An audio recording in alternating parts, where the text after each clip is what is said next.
മൂന്നാറിലെ തോട്ടം തൊഴിലാളി സമരം 7ാം ദിവസവും ശക്തം. പ്രശ്നപരിഹാരത്തിന് തൊഴിലാളികളുമായി ചർച്ച നടത്തുമെന്ന് മുഖ്യമന്ത്രി. ചർച്ചയ്ക്കെത്തിയ എസ് രാജേന്ദ്രൻ MLA തൊഴിലാളികൾ തിരിച്ചയച്ചു.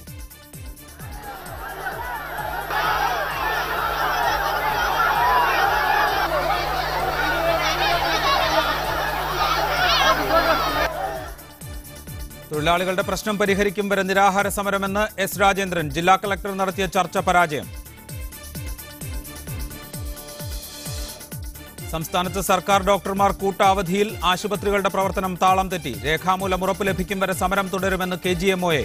സമരത്തെ ശക്തമായി നേരിടുമെന്ന് VS ശിവകുമാർ.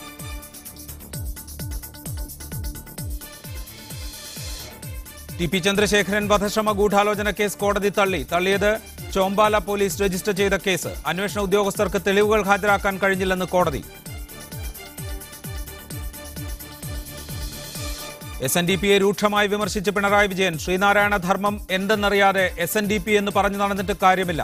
മുസ്ലിങ്ങളെയും ക്രിസ്ത്യാനികളെയും കമ്മ്യൂണിസ്റ്റുകളെയും ശത്രുപക്ഷത്ത് നിർത്തിയുള്ള യുദ്ധമാണ് RSSന്റേതെന്ന് കോടിയേരി ബാലകൃഷ്ണൻ. കമ്മ്യൂണിസത്തോട് എതിർപ്പില്ലെന്നും പാർട്ടി നേതാക്കളുടെ നിലപാടാണ് പ്രശ്നമെന്നും K സുധാകരൻ.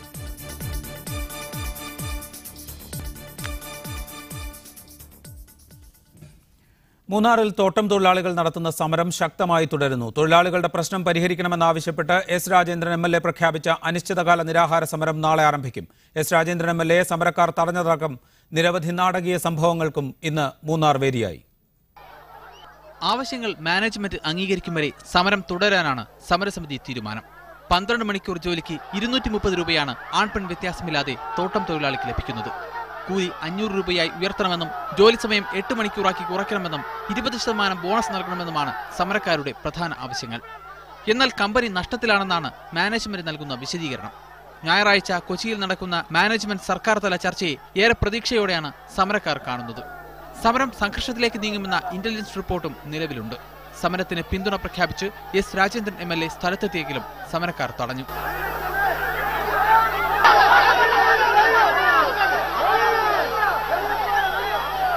പിന്നാലെ ES ബിജിമോളും സ്ഥലത്തെത്തി സമരക്കാർക്കൊപ്പം കുത്തിയിരുന്നു. അന്യായമായ ഒരു മുദ്രാവാക്യവും തൊഴിലാളികൾ ഈ സമരത്തിന്റെ ഭാഗമായി ഉയർത്തിയിട്ടില്ല. അവർ ചോദിക്കുന്നത് ആരുടെയും ഔദാര്യമല്ല, അവരുടെ അവകാശമാണ് ഈ നാട്ടിലെ തോട്ടം തൊഴിലാളികൾ ചോദിക്കുന്നത്. സമരത്തിന് പിന്തുണ പ്രഖ്യാപിച്ച് എസ് രാജേന്ദ്രൻ MLA നാളെ മുതൽ അനിശ്ചിതകാല നിരാഹാര സമരം ആരംഭിക്കും. രാജേന്ദ്രൻ സമരം CPM സംസ്ഥാന സെക്രട്ടറി കോടിയേരി ബാലകൃഷ്ണൻ ഉദ്ഘാടനം ചെയ്യും. സമരം റിപ്പോർട്ട് ചെയ്യാൻ BBC ഉൾപ്പെടെയുള്ള വിദേശ മാധ്യമങ്ങളും മൂന്നാറിലെത്തിയിട്ടുണ്ട്. മീഡിയ 1 മൂന്നാർ. സമരസമിതിയുടെ പ്രതിനിധികളായ അന്തോണിദാസും ഗോമതിയും മൂന്നാറിൽ നിന്ന് ഈ ചർച്ചയിൽ പങ്കുചേരും. ഒപ്പം CITU നേതാവ് MM ലോറൻസ് കൊച്ചി സ്റ്റുഡിയോയിൽ നിന്ന്, INTUC സംസ്ഥാന പ്രസിഡന്റ് R ചന്ദ്രശേഖരൻ തിരുവനന്തപുരത്ത് നിന്ന് ചർച്ചയിൽ പങ്കെടുക്കും. ആദ്യം അന്തോണിദാസിലേക്ക്. അന്തോണിദാസ്, സമരം ന്യായമാണ്, സമരക്കാരുടെ ആവശ്യങ്ങൾ ന്യായമാണ് എന്ന് ഭരണ പ്രതിപക്ഷ ഭേദമില്ലാതെ എല്ലാവരും അംഗീകരിക്കുന്നു. ജില്ലാ കളക്ടർ ഇന്ന് ചർച്ചയ്ക്കെത്തുകയും ചെയ്തു. റോഡ് ഉപരോധം അവസാനിപ്പിച്ച് ചർച്ചയ്ക്ക് സന്നദ്ധരാവണം എന്ന് സമരക്കാരോട് ആവശ്യപ്പെട്ടു. എന്തുകൊണ്ടാണ് ഉപരോധം അവസാനിപ്പിച്ച് ഒരു ചർച്ചയ്ക്ക് തയ്യാറാകാൻ നിങ്ങൾ സന്നദ്ധരാകാത്തത്? ഇത് ഞങ്ങളൊന്ന് പറയാം സാറേ. ഇത് 22-ാം തീയതി ഈ വർഷം തോറും ഈ ടാറ്റ 2005 ടാറ്റ കൈവിട്ടു. അപ്പോൾ അത് തൊട്ട് KDH കമ്പനിയാ ഈ കമ്പനി തൊഴിലാളികളെല്ലാം കൂട്ടായ്മയായിട്ട് അതിലെ പങ്കാളിത്തമായിട്ട് കൊണ്ടുവന്ന് ഒരു കമ്പനി നടത്തിക്കൊണ്ട് പോകുന്നത്. അപ്പോൾ അത് തൊട്ട് കമ്പനി നല്ല ലാഭത്തിലാണ്. നല്ല ലാഭം എന്ന് പറഞ്ഞാൽ കോടികൾ ലാഭത്തിലാണ് പറഞ്ഞത്. അപ്പോൾ ഈ കമ്പനിയുടെ ആനുവൽ റിപ്പോർട്ട് വായിക്കുമ്പോൾ അവിടെ നേരത്തെ 2005-6 അവിടെ നടക്കുന്ന ഇതിലെ തൊഴിലാളികൾ മാനേജ്മെന്റാറും അവിടെ കേൾവി കേട്ടത് കൊണ്ട് ലക്ഷ്യമിലെ കുറെ ആൾക്കാരെ സസ്പെൻഡ് பண்ணி ഡിസ്മിസ് ആക്കി ഇതുവരെയും പണി കൊടുത്തിട്ടില്ല. പിന്നെ അത് കഴിഞ്ഞ് ഇതുവരയ്ക്കും 2015 വരയ്ക്കും ആൾക്കാർ ആരും അവിടെ പോവില്ല.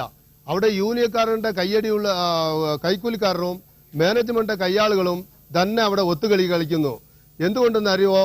ഈ പാവപ്പെട്ട തൊഴിലാളികൾ 1947 മുമ്പ് എങ്ങനെ ഇത് വെള്ളക്കാരന്മാര് സായിപ്പ്മാരെ എങ്ങനെ അടിമയായിട്ട് വെച്ചിരുന്നോ അതെക്കാട്ടിലെ ഒരു മോശமான സ്ഥിതിയാണ് ഈ ഹൈറേഞ്ച് മേഖല തോട്ടം തൊഴിലാളികൾ പെടുന്ന കഷ്ടങ്ങൾ അത് ഇതുവരെയ്ക്കും യാതൊരു മീഡിയാവും അവിടെ തുറന്നു കാണിച്ചിട്ടില്ല. അത് എന്തുകൊണ്ടെന്ന് അറിയോ? ഇവിടെ ഉള്ള തൊഴിൽസംഘ തലവർ 3 പേരും ഒന്നിച്ച് തന്നെ ചേർന്ന് അവരുടെ ടാറ്റായുടെ ഒരു KDH ഇവിടെ പല വീടുകളും മേടിച്ചിട്ടുണ്ട്. 10, 60, 65 വീടുകൾ മേടിച്ച് അവരെ എല്ലാവരും ഇവിടെ ഉള്ള മോലാളിമാർക്ക് എല്ലാവർക്കും കച്ചവടം പണിയിട്ടുണ്ട്. പിന്നെ ഇവരുടെ പിള്ളേർ എല്ലാവരും ടാറ്റായുടെ KDH ഇവിടെ മാനേജറായിട്ട് ജോലി ചെയ്തിട്ടുണ്ട്. പിന്നെ ഇവര് തൊഴിലാളികളുണ്ട് ബോണസ് മേടിച്ചാലോ നൻകുടം മേടിക്കും, ചന്ത മേടിക്കും, പിന്നെ 2 മാസത്തേക്ക് ഒരുക്കെ പിരിവ് നടത്തും. അത് കൊടുത്തില്ലെങ്കിൽ ഇവരെ പഴിവാങ്ങും. അതുകൊണ്ട് ഇവിടെ ഉള്ള പാവപ്പെട്ട ആൾക്കാർ രാവിലെ തൊട്ട് വൈകുന്നേരം വരെയും ഈ പണിയെടുക്കുകയാണ്. പണിയെടുത്തിട്ട് ഞങ്ങൾ തുച്ഛമായിട്ട് കിട്ടുന്നത് 232 രൂപ കൊള്ളും. അത് മാത്രമല്ല ഇവര് ഇൻസെന്റീവ് എന്ന് പറയുന്ന ആൾക്കാരുടെ വെട്ട വയ്ക്കും. 200 കിലോ 300 കിലോ 26 ദിവസം പണിയെടുക്ക വയ്ക്കും. ആ 26 ദിവസം കഴിഞ്ഞിട്ട് 26-ാം തീയതി കഴിഞ്ഞിട്ട് ഒരു 4 ചെവപ്പുകാർ റെഡ് കാർഡ് എന്ന് പറഞ്ഞിട്ട് മുത്തലെന്ന് പറഞ്ഞ് ആ കാശ് എല്ലാ ആൾക്കാർക്ക് കൊടുക്കാൻ നിർത്തും. ഇതുകൊണ്ട് തൊഴിലാളികൾക്ക് എല്ലാം ഭയങ്കര വിഷമമാ. ഈ ഉള്ള തൊഴിൽസംഘങ്ങൾ എല്ലാം നമ്മളെ വഞ്ചിച്ചോ. അവരുടെ മക്കൾക്ക് നല്ല ജോലിയുണ്ട്, അവരുടെ ബന്ധുക്കൾക്കെല്ലാം ടാറ്റായുടെയും KDHന്റെ വീടുകൾ മേടിച്ചു കൊടുത്തിട്ടുണ്ട്. അതുകൊണ്ട് നമുക്ക് നമ്മുടെ ജനങ്ങൾക്ക് എല്ലാം കടക്കന്നില്ല. എല്ലാ സ്ത്രീകൾക്കും തൊഴിലാളികൾ എല്ലാം സംഘമായിട്ട് ചേർന്ന് ലോൺ എടുത്ത് ഭയങ്കര കടമ. SPTയിലും SBIയിലും ലോൺ എടുത്ത് ബാംഗ്ലൂരും അവിടെ ഇവിടെ നഴ്സിംഗും എഞ്ചിനീയറിംഗും പഠിക്കുക വെച്ചിട്ട് ഇപ്പൊ എല്ലാ കടക്കണിലെ മാറ്റി എല്ലാ തർക്കൊലയ്ക്ക് നേരായി കടന്നു ചെലവയാ. അപ്പൊ ഈ സമയത്തിൽ തന്നെ പെണ്ണുങ്ങളായിട്ട് ഒരു തീരുമാനം എടുത്തോ. ആണുങ്ങളെങ്കിൽ ഈ സമരം നിൽക്കില്ല. പെണ്ണുങ്ങളായിട്ട് അത് ഈ കടകളുടെ തീരുമാനമാ ഇത് അതുകൊണ്ടാണ് പെണ്ണുങ്ങളെ എല്ലാവരും ഒറ്റക്കെട്ടായിട്ട് മടങ്ങിയെത്താം താങ്കളിലേക്ക്. ഗോമതി അന്തോണിദാസ് വിവരിക്കുന്നത് ഈ സമരത്തിന് കാരണമായി നിങ്ങൾ ഉന്നയിക്കുന്ന പ്രശ്നങ്ങളാണ്. ആ പ്രശ്നങ്ങളിൽ ഒരു ചർച്ചയാകാം, അതിന് പരിഹാരം നിങ്ങൾക്ക് ന്യായം എന്ന് തോന്നുന്ന ആവശ്യങ്ങൾ അംഗീകരിച്ചുകൊണ്ടുള്ള ഒരു പരിഹാരമാകാം, അതിലേക്കൊരു ചർച്ചയാകാം എന്ന് സർക്കാർ പ്രതിനിധികൾ പറയുന്നു, അവിടുത്തെ ജനപ്രതിനിധികൾ പറയുന്നു. പക്ഷേ സമരം പിൻവലിക്കാൻ അല്ലെങ്കിൽ സമരത്തിന് ഒരു ഒത്തുതീർപ്പിലേക്ക് എത്തിക്കാൻ പാകത്തിൽ ഉപരോധ സമരം പിൻവലിക്കണം എന്ന ആവശ്യം എന്തുകൊണ്ടാണ് നിങ്ങൾ അംഗീകരിക്കാതിരിക്കുന്നത്? ഒന്നാമത്തെ കാര്യം. രണ്ടാമത്, നാളെ അവിടെ എസ് രാജേന്ദ്രൻ MLAയുടെ നേതൃത്വത്തിൽ അല്ലെങ്കിൽ എസ് രാജേന്ദ്രൻ MLA അനിശ്ചിതകാല സമരം ആരംഭിക്കാൻ പോകുന്നു. അതിനെ നിങ്ങൾ എങ്ങനെയാണ് കാണുന്നത്?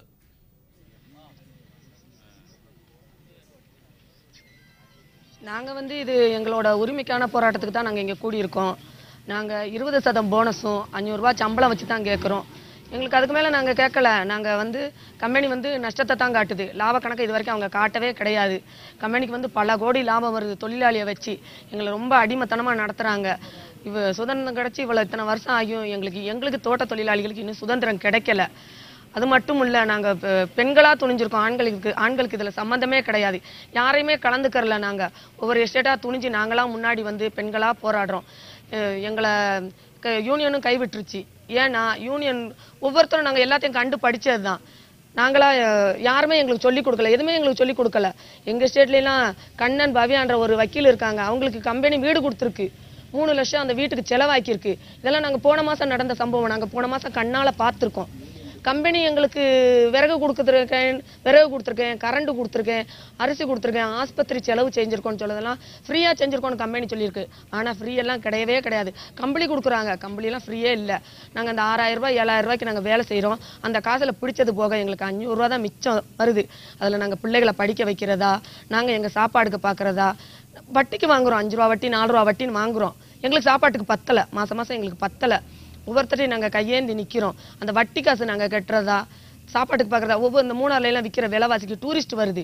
டூரிஸ்ட்டை கொண்டு இங்கே விலைவாசி ஏறிடுச்சு. மூணாருக்கு நாங்கள் வந்தாலே சாதாரணமாக வந்தாலே 1000 ரூபா இல்லாமல் போக முடியாது. 1 கிலோ கறி என்ன விலை விற்கிது, செருப்பு என்ன விலை விற்கிதுன்னு நீங்களே பார்த்துக்கோங்க. இதெல்லாம் நாங்கள் ரொம்ப அடிமத்தனமாக தரமட்டமான வாழ்க்கை வாழ்கிறோம். അന്തോണിദാസിലേക്കും മടങ്ങിയെത്താം. MM ലോറൻസിലേക്ക്. ശ്രീ MM ലോറൻസ്, ഇവിടെ അന്തോണിദാസും ഗോമതിയും വിവരിക്കുന്ന കാര്യങ്ങൾ അത് അവരുടെ ജീവിതം ഇത്രയും കാലം കഴിഞ്ഞിട്ടും എത്രത്തോളം ദുരിതപൂർണമാണ് എന്ന വ്യക്തമായ ചിത്രമാണ് അവർ നൽകുന്നത്. സംഘടിതമായ തൊഴിലാളി സംഘടനകൾ ഇത്രയും കാലം പ്രവർത്തിച്ചതിന് ശേഷവും അവർക്ക് ദിനേന ലഭിക്കുന്ന കൂലി 234 രൂപ മാത്രമാണ്. ഈ പ്രതിഷേധത്തിൽ അവർ തൊഴിലാളി സംഘടനകളെ എതിർത്താൽ, ജനപ്രതിനിധികളെ അങ്ങോട്ട് വരരുത് എന്ന് വിലക്കിയാൽ അത് ന്യായമല്ലേ?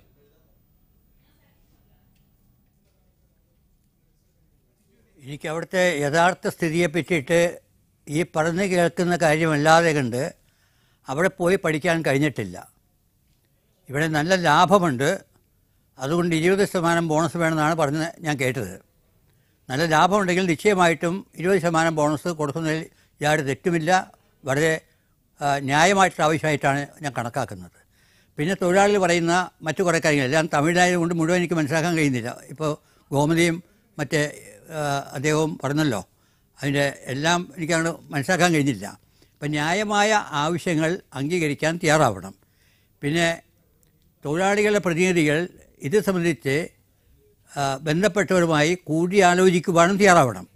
അതിലൊരു കണ്ടീഷൻ വെച്ചിരുന്നു, സംസാരിക്കുന്നതിന് മുൻപ് ഉപരോധം പിൻവലിക്കണമെന്ന്. ഉപരോധം പിൻവലിക്കാൻ അവർ കൂട്ടാക്കിയിട്ടില്ല. അതെന്തുകൊണ്ടാണെന്ന് എനിക്ക് മനസ്സിലാകുന്നില്ല. ഒരു പക്ഷേ ഉപരോധം പിൻവലിച്ചു കഴിഞ്ഞാൽ ചതിയിൽപ്പെടുന്നൊരു സംശയം അവരുടെ ഉള്ളിലുണ്ടാവാം. അതുകൊണ്ട് ഉപരോധം നടക്കട്ടെ. ഉപരോധം നടക്കുന്ന സമയത്ത് തന്നെ സംഭാഷണമാകാം എന്നാണ് എനിക്ക് തോന്നുന്നത്. അല്ല, ഉപരോധം നിർത്തിവെക്കാൻ വേണ്ടി ഇപ്പോൾ നിർബന്ധിക്കേണ്ട ആവശ്യമില്ല. അതായത് ഇപ്പോഴത്തെ ദിവസം ഉപരോധം നടക്കുകയാണല്ലോ. ആ ഉപരോധം നടക്കുന്നിടയ്ക്ക് തന്നെ ഒരു സംഭാഷണം നടത്തുക. സംഭാഷണം നടത്തി അവർ പറയുന്ന ന്യായമായിട്ടുള്ള കാര്യങ്ങൾ അംഗീകരിച്ചു കൊടുത്ത് സമരം അവസാനിപ്പിക്കാൻ വേണ്ടി തയ്യാറാവുക. മറ്റൊരു കാര്യം എനിക്ക് പറയാനുള്ളത്, ഇതിനൊരു നേതൃത്വം ആരാണ് എന്ന് കൃത്യമായിട്ട് മനസ്സിലാക്കാൻ കഴിയുന്നില്ല. ഇപ്പോൾ ഈ സംസാരിച്ച ആളുകളാണ് നേതൃത്വമെങ്കിൽ അവരായിരിക്കാം നേതാക്കന്മാർ. വേറെ ട്രേഡ് യൂണിയൻ സംഘടനയുടെ നേതാക്കന്മാരാരും രംഗത്തില്ല എന്ന അവസ്ഥയുണ്ട്. അവരിൽ വിശ്വാസമില്ലാത്തൊരവസ്ഥയും ഈ സംസാരത്തിൽ നിന്ന് പുറത്തു വരുന്നുണ്ട്. എന്തുകൊണ്ട് അവരിൽ വിശ്വാസമില്ലാതായി തീർന്നുവെന്ന് ആ ബന്ധപ്പെട്ട യൂണിയൻ്റെ പ്രവർത്തകന്മാരും നേതാക്കന്മാരും ഒക്കെ ആലോചിക്കേണ്ട കാര്യമാണ്. അത് എന്തെങ്കിലും അതുപോലത്തെ കാര്യങ്ങളുണ്ടെങ്കിൽ അതൊക്കെ തിരുത്താനും അവർ തയ്യാറാവണം. ഇവിടെ സംസാരിച്ചപ്പോൾ ഗോമതിയും അന്തോണിദാസും പറഞ്ഞ ചില കാര്യങ്ങൾ, തൊഴിലാളി യൂണിയൻ നേതാക്കൾ അവരുടെ ആവശ്യങ്ങൾക്ക് വേണ്ടി, അതായത് തൊഴിലാളികളുടെ ആവശ്യങ്ങൾക്ക് വേണ്ടി അല്ല നിൽക്കുന്നത്. മാനേജ്മെന്റുകളുമായി തൊഴിലാളി യൂണിയൻ നേതാക്കൾ ഒത്തുകളിക്കുന്നു. തങ്ങൾക്ക് ന്യായമായ വേതനം ലഭ്യമാക്കുന്നതിന് വേണ്ടി പോലും അവർ ശ്രമിക്കുന്നില്ല. മാനേജ്മെന്റുകളിൽ നിന്ന് അനർഹമായ ആനുകൂല്യങ്ങൾ നേടിയെടുത്തുകൊണ്ട് ഞങ്ങളെ പറ്റിക്കുകയാണ് തൊഴിലാളി യൂണിയനുകൾ ചെയ്യുന്നത് എന്ന ആക്ഷേപമാണ് അവർ ഉന്നയിക്കുന്നത്. അതുകൊണ്ടാണ് തൊഴിലാളി യൂണിയനുകളിൽ നിന്ന് മാറിക്കൊണ്ട് സ്വതന്ത്രമായി ഒരു സമരം ചെയ്യാൻ അവിടുത്തെ സ്ത്രീകൾ മുൻകൈയെടുത്തത്. അന്തോണിദാസ് സംസാരിച്ചപ്പോൾ പോലും പറഞ്ഞു, ഇത് സ്ത്രീകളുടെ മുൻകൈയിൽ നടക്കുന്ന സമരമാണ്, അവർ ദുരിതം അനുഭവിച്ച് നിവൃത്തിയില്ലാത്തതുകൊണ്ട് സമരത്തിലേക്ക് വന്നതാണ് എന്ന്. ഇത്രയും പ്രശ്നങ്ങൾ അവിടെ ഉണ്ടായിരുന്നു എന്ന് ഇത്രയും കാലം അവിടുത്തെ തൊഴിലാളി യൂണിയനുകൾ അറിഞ്ഞിരുന്നില്ല എങ്കിൽ, അല്ലെങ്കിൽ ആ കാര്യങ്ങൾ അധികാരികളുടെ ശ്രദ്ധയിൽ തൊഴിലാളി യൂണിയനുകൾ കൊണ്ടുവന്നിരുന്നില്ല എങ്കിൽ പിന്നെ ഈ തൊഴിലാളി സംഘടനാ പ്രവർത്തനം എന്തിനു വേണ്ടി എന്ന ചോദ്യം പ്രസക്തമായി തന്നെ ഉയരില്ലേ? ആ ചോദ്യം വളരെ ന്യായമായ ചോദ്യമാണ്. തൊഴിലാളികൾ എപ്രകാരം പണി ചെയ്യുന്നു, എന്തെല്ലാം ബുദ്ധിമുട്ട് അനുഭവിക്കുന്നുണ്ട്, തൊഴിലെടുക്കുന്ന സ്ഥാപനത്തിൽ, അത് തോട്ടമായാലും കൊള്ളാം മറ്റ് സ്ഥാപനമായാലും കൊള്ളാം, എത്രമാത്രം തൊഴിലെടുക്കുന്നതിന് ഫലമായിട്ട് ലാഭം കിട്ടുന്നുണ്ട് എന്ന കാര്യങ്ങളൊക്കെ പരിശോധിച്ചിട്ട് ന്യായമായ തീരുമാനമുണ്ടാക്കുകയാണ് വേണ്ടത്. ഇവിടെ ആ രൂപത്തിൽ പ്രവർത്തിച്ചില്ല എന്നാണ് ഈ ഗോമതിയും അന്തോണിദാസും ഇപ്പോൾ ഇവിടെ ചൂണ്ടിക്കാണിച്ചത്. അത് സത്യമാണെന്നുണ്ടെങ്കിൽ അങ്ങേയറ്റം നിരുത്തരവാദിത്വപരമായിട്ടുള്ള ഒരു നിലപാടാണെന്ന് ഞാൻ തീർത്തും പറയും. അങ്ങനെ ഒരു തൊഴിലാളി നേതാക്കന്മാരും പ്രവർത്തിച്ചുകൂടാ.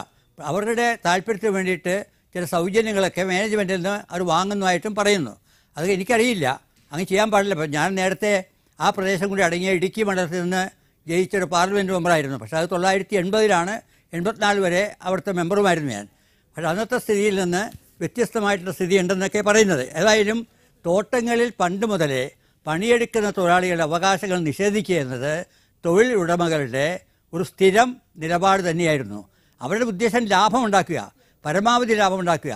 ലാഭം ഉണ്ടാക്കുന്നതിന് വേണ്ടി പരമാവധി തൊഴിലാളികളെ കൊണ്ട് പണിയെടുപ്പിക്കുക, തൊഴിലാളികളുടെ ന്യായമായ അവകാശങ്ങൾ നിഷേധിക്കുകയും ചെയ്യുക. ഇതെല്ലാം പണ്ടേ തുടരുന്നൊരു കാര്യമാണ്. ആ രൂപത്തിൽ തുടരാൻ പാടില്ല. പക്ഷെ ഒരു കാര്യം എനിക്ക് ഈ ഗോമതിയോട് അന്തോണിദാസിനോടൊക്കെ പറയാനുള്ളൊരു കാര്യം, ഇതെല്ലാം ഉണ്ടെങ്കിലും ശരി, ട്രേഡ് യൂണിയൻ പ്രസ്ഥാനം വേണ്ടെന്ന് വെക്കരുത്. അത് ആത്യന്തികമായി ഇപ്പോൾ ചിലപ്പോൾ ശരിയാണെന്ന് നിങ്ങൾക്ക് തോന്നാമെങ്കിലും പിന്നീട് അത് ദോഷം ചെയ്യാനുള്ള സാധ്യതയുണ്ട്. ഒരു സംഘടിത പ്രസ്ഥാനമില്ലെങ്കിൽ ഇതിവിടെ മാത്രം ഒതുങ്ങി നിൽക്കുന്ന കാര്യമല്ലല്ലോ. മറ്റ് രംഗങ്ങളിലും തൊഴിലാളികളുണ്ട്, തൊഴിലാളികളുണ്ട്, പീരുമേടിലുണ്ട്, മറ്റു സ്ഥലങ്ങളിലൊക്കെ ഉണ്ട്. അപ്പം അതുകൊണ്ട് ട്രേഡ് യൂണിയൻ പ്രസ്ഥാനം വളരെ പ്രധാനപ്പെട്ട ഒരു കാര്യമാണ്. ആ പ്രസ്ഥാനം ശരിയായ വിധത്തിൽ പ്രവർത്തിക്കുന്നില്ലെങ്കിൽ ആ പ്രവർത്തിപ്പിക്കാൻ വേണ്ടിയിട്ടുള്ള ശക്തമായിട്ടുള്ള നിലപാടുകൾ തൊഴിലാളികൾ സ്വീകരിക്കുകയും വേണം. ആവശ്യമാണെങ്കിൽ ശ്രീ ആർ ചന്ദ്രശേഖർ, ഇവിടെ ഇന്ന് KPCC പ്രസിഡന്റ് പറഞ്ഞു തൊഴിലാളികൾ ഉന്നയിക്കുന്ന ആവശ്യം ന്യായമാണ്, ഇക്കാര്യം സർക്കാർ ഇടപെട്ട് പരിഹരിക്കേണ്ടതാണ് എന്ന് KPCC പ്രസിഡന്റ് പറയുന്നു. CPIMന്റെ സംസ്ഥാന സെക്രട്ടറി പറയുന്നു നാളെ മുതൽ അവിടെ സമരം തുടങ്ങുകയാണ്, തൊഴിലാളികളുടെ ആവശ്യങ്ങൾ നേടിയെടുക്കുന്നതുവരെ സമരം തുടരും എന്ന്. മുഖ്യമന്ത്രി ഇടപെടുന്നു, കളക്ടറോട് ആവശ്യപ്പെടുന്നു ചർച്ച നടത്താൻ. ഇത്രയൊക്കെ 7 ദിവസം ഈ തൊഴിലാളികൾ സമരം ചെയ്യേണ്ടി വന്നു. ഇത്രയൊക്കെ രാഷ്ട്രീയ നേതൃത്വത്തിന് അല്ലെങ്കിൽ പൊതുധാരയിലുള്ള ട്രേഡ് യൂണിയൻ നേതൃത്വത്തിന് മനസ്സിലാകാൻ എന്ന് വന്നാൽ അത് രാഷ്ട്രീയ പാർട്ടികളുടെ, തൊഴിലാളി യൂണിയനുകളുടെ എല്ലാവരുടെയും പരാജയമല്ലേ ചൂണ്ടിക്കാണിക്കുന്നത്? INTUC അവിടെ തൊഴിലാളികൾക്കിടയിൽ റഫറണ്ടത്തിലൂടെ അംഗീകാരം നേടിയ ഒരു സംഘടന കൂടിയാണ്.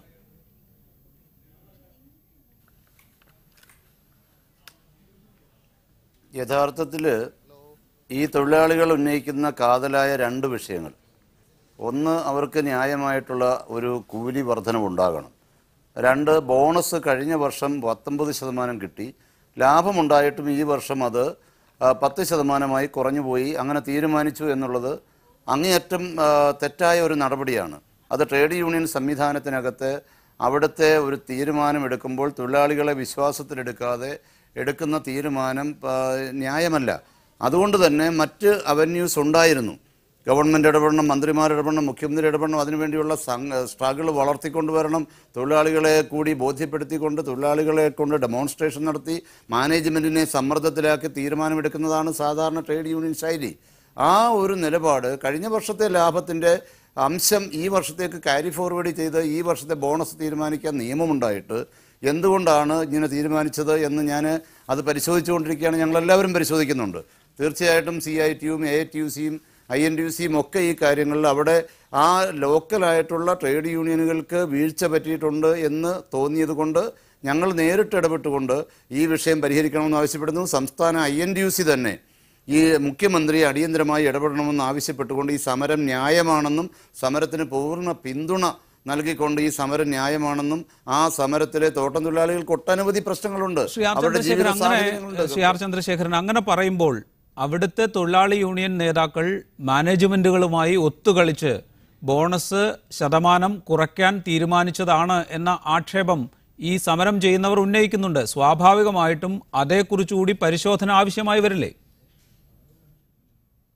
തീർച്ചയായിട്ടും ഞങ്ങളിതെല്ലാം വരച്ചു. പക്ഷേ ഒത്തുകളി ഉണ്ടാവണമെന്നില്ല. ലാഭം കഴിഞ്ഞ വർഷത്തെ അത്രയും ഉണ്ടായില്ല, കുറച്ച് ലാഭം കുറഞ്ഞിരിക്കുന്നു. അപ്പോൾ ഇതെന്താണെയോ, പഴയ ടാറ്റ കമ്പനിയുടെ തോട്ടങ്ങളല്ല, കണ്ണൻ ദേവൻ കമ്പനിയുടെ സംവിധാനമല്ല.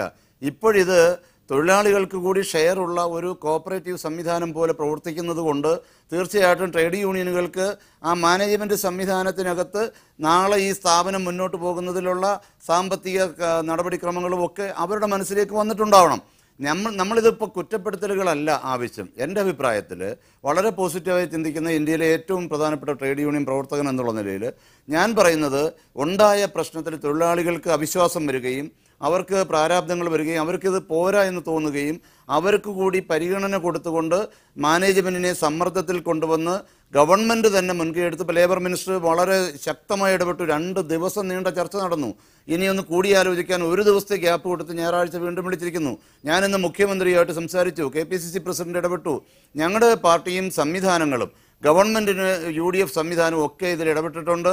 അത് എത്രയും പെട്ടെന്ന് പരിഹരിച്ച് ഈ തൊഴിലാളികൾക്ക് ന്യായമായ ഒരു പശ്ചാത്തലം ഉണ്ടാക്കുന്നതിന് സഖാവ് MM ലോറൻസ് പറഞ്ഞതുപോലെ ഒരു ജനാധിപത്യ ട്രേഡ് യൂണിയൻ വ്യവസ്ഥിതിക്ക് അകത്ത് നിന്നുകൊണ്ട് വേണം ഈ വിഷയങ്ങൾ അവസാനിപ്പിക്കാൻ. ഇല്ലെങ്കിലുള്ള കുഴപ്പം ഇതൊരു അനാർക്കിയായി മാറിപ്പോയാൽ, ഇതൊരു അപകടകരമായ സാഹചര്യത്തിലേക്ക് പോയാൽ, ഇത് നാളെ ഈ സ്ഥാപനങ്ങളെല്ലാം സ്തംഭിച്ചു പോകുന്ന ഒരു അവസ്ഥ വന്നാൽ ഇന്ന് കാണുന്ന ഈ ആവേശം ഇന്ന് സഹായിക്കുമെന്ന് പറഞ്ഞ് ഈ കർട്ടന് പിറകിൽ ആരെങ്കിലുമൊക്കെ ഉണ്ടെങ്കിൽ, അല്ലെങ്കിൽ തൊഴിലാളികളെ ആവേശഭരിതരാക്കി അവരെ നല്ല വഴിക്ക് നയിക്കുന്നതിന് പകരം അല്ലാതൊരു നിലപാട് ആരെങ്കിലും എടുക്കുന്നുണ്ടെങ്കിൽ, എനിക്ക് അറിഞ്ഞുകൂടാ എടുക്കുന്നുണ്ടോ എന്നുള്ളത്, എടുക്കുന്നുണ്ടെങ്കിൽ അത് തെറ്റാണ്. തീർച്ചയായിട്ടും ഞങ്ങൾ എല്ലാവരും ഇടപെട്ടുകൊണ്ട് എത്രയും പെട്ടെന്ന് ഈ വിഷയങ്ങൾ തീർക്കുകയും ന്യായമായ ബോണസ് വാങ്ങിക്കൊടുക്കുകയും ന്യായമായ കൂലി തൊഴിൽ മന്ത്രി ഷിബു ബേബി ജോൺ ഇപ്പോൾ ടെലിഫോൺ ലൈനിൽ ചേരുന്നുണ്ട്. ശ്രീ ഷിബു ബേബി ജോൺ, സർക്കാരിന് നേതൃത്വം നൽകുന്ന പാർട്ടിയുടെ പ്രസിഡന്റ് തന്നെ ഈ സമരം ന്യായമാണ് എന്ന് പ്രഖ്യാപിച്ചിരിക്കുന്നു. താങ്കൾ സമരക്കാരുമായി നേരത്തെ ചർച്ച നടത്തിയിരുന്നു. ഇനിയുള്ള ചർച്ച മാനേജ്മെന്റുമായി കൂടെ ചർച്ച നടത്തേണ്ടതുണ്ട്. അത്തരമൊരു ചർച്ചയ്ക്ക് എന്നാണ് മുൻകൈ എടുക്കുന്നത്? ആ ചർച്ചയിൽ സർക്കാർ മുന്നോട്ട് വയ്ക്കാൻ ഉദ്ദേശിക്കുന്ന കാര്യങ്ങൾ എന്തൊക്കെയാണ്? അല്ല, ഇത് ഞാൻ ഇന്നലെ ഇവരുമായിട്ട് ചർച്ച നടത്തിയല്ലോ. അതിനെ തുടർന്ന് ഇനിയിപ്പോ ഞായറാഴ്ച വീണ്ടും ചർച്ച നടത്താമെന്നാണ് പറഞ്ഞേക്കുന്നത്. അതിന്റെ വിശദാംശങ്ങൾ എനിക്കിപ്പോ പറയാൻ സാധിക്കത്തില്ല. സർക്കാരിന്റെ നിർദ്ദേശങ്ങൾ ട്രേഡ് യൂണിയൻസിന്റെ അടുത്തും മാനേജ്മെന്റിന്റെ അടുത്തും വെച്ചിട്ടുണ്ട്. അത് വെച്ചുകൊണ്ട് ഞായറാഴ്ച തുടർ ചർച്ച ഉണ്ടാവും. മിനിസ്റ്റർ, മാനേജ്മെന്റിന്റെ ഭാഗത്തു നിന്നുള്ള പ്രതികരണം എങ്ങനെയാണ്? അവർ തൊഴിലാളികളുടെ ആവശ്യങ്ങൾ അംഗീകരിക്കുന്നതിന് തയ്യാറാകുന്നുണ്ടോ? ഇതുവരെ വളരെ ആശാവഹമായ പുരോഗതിയൊന്നും ഉണ്ടായിട്ടില്ല. കാരണം ട്രേഡ് യൂണിയൻസ് 20% തന്നെ വേണമെന്നും മാനേജ്മെന്റ് ബോണസ് ആക്ട് പ്രകാരം മാത്രമേ കൊടുക്കാനൊക്കത്തുള്ളൂ എന്ന നിലപാടിലുമാണ്. അന്നേരം തുടർന്നുള്ള ചർച്ചയിൽ അതിനൊരു ഗവൺമെന്റ് ഒരു മധ്യസ്ഥ റോളാണല്ലോ. അത് വെച്ചുകൊണ്ട് കാര്യങ്ങൾ മുന്നോട്ട് കൊണ്ടുപോകാൻ ശ്രമിക്കുന്നത്. മിനിസ്റ്റർ, ഒരു കാര്യം കൂടി, മാനേജ്മെന്റ് വാദിക്കുന്നത് കമ്പനി നഷ്ടത്തിലാണ് എന്നാണ്. പക്ഷേ കഴിഞ്ഞ ആനുവൽ ജനറൽ ബോഡി മീറ്റിംഗിൽ അവർ തന്നെ സമർപ്പിച്ച രേഖകൾ പ്രകാരം 5.02 കോടി രൂപ ലാഭത്തിലാണ്. കഴിഞ്ഞ വർഷത്തെ നീക്കിയിരുപ്പായി 72 കോടിയോളം രൂപയുണ്ട്. അതുകൂടി ചേർത്താൽ ഇത്ര രൂപയുണ്ടാകും എന്ന കണക്കാണ് അവർ അവതരിപ്പിച്ചിരിക്കുന്നത്. ഈ കണക്ക് മുന്നിൽ നിൽക്കെ സർക്കാരിന് കമ്പനി നഷ്ടത്തിലാണ് എന്ന വാദം അംഗീകരിച്ചുകൊണ്ട് ബോണസ് കുറയ്ക്കണം എന്ന മാനേജ്മെന്റിന്റെ ആവശ്യം സ്വീകരിക്കാനാകുമോ? അല്ല, സർക്കാർ സ്വീകരിക്കാതിരിക്കുന്ന പ്രശ്നം അതിനകത്ത് വരുന്നുണ്ടല്ലോ. മാത്രമല്ല, ഒരു ഘട്ടത്തിൽ കമ്പനി നഷ്ടത്തിലാണെന്ന് അവർ പറഞ്ഞിട്ടില്ല. കഴിഞ്ഞ വർഷം 15 കോടി ലാഭം ഉണ്ടായിരുന്നത് ഈ വർഷം 5 കോടിയായി കുറഞ്ഞിട്ട് എന്നുള്ളതാണ്. അത് വെച്ച് അലോക്കബിൾ സർപ്ലസ് കണക്കാക്കിയാണ് അവർ ബോണസ് പ്രഖ്യാപിച്ചിരിക്കുന്നത്. മിനിസ്റ്റർ, നേരത്തെ ട്രേഡ് യൂണിയൻ നേതാക്കളുമായി നടത്തിയ ചർച്ചയിൽ 19% ബോണസ് അനുവദിക്കാം എന്ന ധാരണ ഉണ്ടായിരുന്നുവെന്നും അത് പിന്നീട് മാനേജ്മെന്റുകൾക്ക് അനുകൂലമായി തൊഴിലാളി സംഘടനാ നേതാക്കൾ നിലപാടെടുത്തതുകൊണ്ട് കുറയ്ക്കുകയായിരുന്നുവെന്നുമാണ് സമരക്കാർ ആക്ഷേപിക്കുന്നത്. അതേക്കുറിച്ചൊക്കെ അന്വേഷിക്കേണ്ട ബാധ്യതയില്ലേ സർക്കാരിന്? സർക്കാരിനെ കുറിച്ച് എന്താ അന്വേഷിക്കാന് ഇങ്ങനെയുള്ള വർദ്ധന? തൊഴിലാളി സംഘടനാ നേതാക്കൾ ഇക്കാര്യത്തിൽ വേറെ ഏതെങ്കിലും തരത്തിലുള്ള ഇടപെടലുകൾ നടത്തിയിട്ടുണ്ടെങ്കിൽ അത് സർക്കാരിന് അന്വേഷിക്കേണ്ട ബാധ്യതയില്ല. അതല്ല, അവിടുത്തെ ഒരു സിസ്റ്റം ഒക്കെ നിങ്ങൾ ആദ്യം മനസ്സിലാക്കുക. ഇവിടെ ട്രേഡ് യൂണിയൻസുമായി ചർച്ച നടത്തി ഒരു സമവായത്തിലായിരുന്നില്ല അവിടെ ഒരിക്കലും ബോണസ് പ്രഖ്യാപിച്ചിട്ടുള്ളത്. കമ്പനി ബാലൻസ് ഷീറ്റ് വെച്ചിട്ട് ഞാൻ ഈ പറഞ്ഞതുപോലെ ബോണസ് ആക്ട് പ്രകാരമുള്ള അലോക്കബിൾ സർപ്ലസ് എത്ര എന്ന് കണക്കിലെടുത്തുകൊണ്ട് 6 വർഷം ഏകപക്ഷീയമായി ബോണസ് പ്രഖ്യാപിക്കുകയാണ്. ഇതാണ് വർഷങ്ങളായി നടന്നുകൊണ്ടിരുന്നത്. 20% വരെ ബോണസ് പോയിട്ടുണ്ട്. പിന്നെ അത് കുറഞ്ഞ് 15% ആയിട്ടുണ്ട്. പിന്നെ 17 19 അങ്ങനെ ഓരോ വർഷവും ഓരോ ബോണസാണ് അവിടെ നടന്നുകൊണ്ടിരുന്നത്. അത് ട്രേഡ് യൂണിയനുമായി ഒരു ചർച്ച നടത്തി അറൈവ് ചെയ്യുന്ന ഒരു ബോണസ് അല്ല. അതൊക്കെ തെറ്റിദ്ധാരണാജനകമാണ്. ഈ സിസ്റ്റം ഫോളോ ചെയ്തിട്ട് സർക്കാർ ഒരു ഘട്ടത്തിൽ ഇൻവോൾവ് ആയിരുന്നില്ല. ഇവര് ബാലൻസ് ഷീറ്റ് കാര്യം തീരുമാനിച്ചിട്ട് ട്രേഡ് യൂണിയൻസിനെ അറിയിക്കും. ഇതാണ് നടന്നുകൊണ്ടിരുന്നത്. ഷിബു ബേബി ജോൺ, എന്തായാലും മാനേജ്മെന്റുമായി സർക്കാർ ചർച്ച നടത്തുന്നുണ്ട്. പ്രശ്നപരിഹാരം, ഒരു രമ്യമായ ഒരു പരിഹാരത്തിന് സർക്കാർ പ്രതീക്ഷിക്കുന്നുമുണ്ട്. സർക്കാർ അതിനുവേണ്ടി ആത്മാർത്ഥമായി പരിശ്രമിച്ചുകൊണ്ടിരിക്കുകയാണ്. റൈറ്റ്, വളരെയധികം നന്ദി. അന്തോണിദാസ്, ഇവിടെ മന്ത്രി പറഞ്ഞത് അന്തോണിദാസ് കേട്ട് കാണും. സർക്കാർ മാനേജ്മെന്റുമായി ചർച്ച നടത്തുന്നുണ്ട്. പക്ഷേ മാനേജ്മെന്റിൽ നിന്ന് സർക്കാർ പ്രതീക്ഷിക്കുന്ന അത്ര അനുകൂലമായ ഒരു മറുപടി ഇതുവരെ ലഭിച്ചിട്ടില്ല. ആ നിലയ്ക്ക് സമരം തുടരുക എന്ന നിങ്ങളുടെ തീരുമാനം തീർത്തും ശരിയാണ് എന്ന് വിലയിരുത്തേണ്ടി വരും. ഞങ്ങൾ ഒരു കാര്യം ആദ്യം ഞങ്ങൾ ലാറൻസ് സാറോട് പറയാം. ഇവിടെ ഞങ്ങളെ ട്രേഡ് യൂണിയൻ വേണ്ടാന്ന് വന്ന് വച്ചിട്ടില്ല. പക്ഷേ ഇവിടെ തൊഴിലാളികളെ പറ്റിച്ച് കമ്പനിയുടെ ആനുകൂല്യം മേടിച്ച് അവരുടെ മക്കൾക്കും അവർക്കും ജോലി മേടിച്ച് ഒത്തിരി ബംഗ്ലാവ് ഇവര് കച്ചവടം നടത്തിയിട്ടുണ്ട്. ഈ കാര്യത്തിൽ ഇനി ഈ ട്രേഡ് യൂണിയൻ നേതൃത്വമായിട്ട് മുന്നോട്ട് പോകാൻ പാടില്ല. CAT ഇവിടെ വേണം, INTC ഇവിടെ വേണം, അതുപോലെ AITC ഇവിടെ വേണം. ഈ നേതൃത്വമായിട്ട് ഞങ്ങൾ കൂട്ടായിട്ടൊന്നും പോകാൻ പാടില്ല.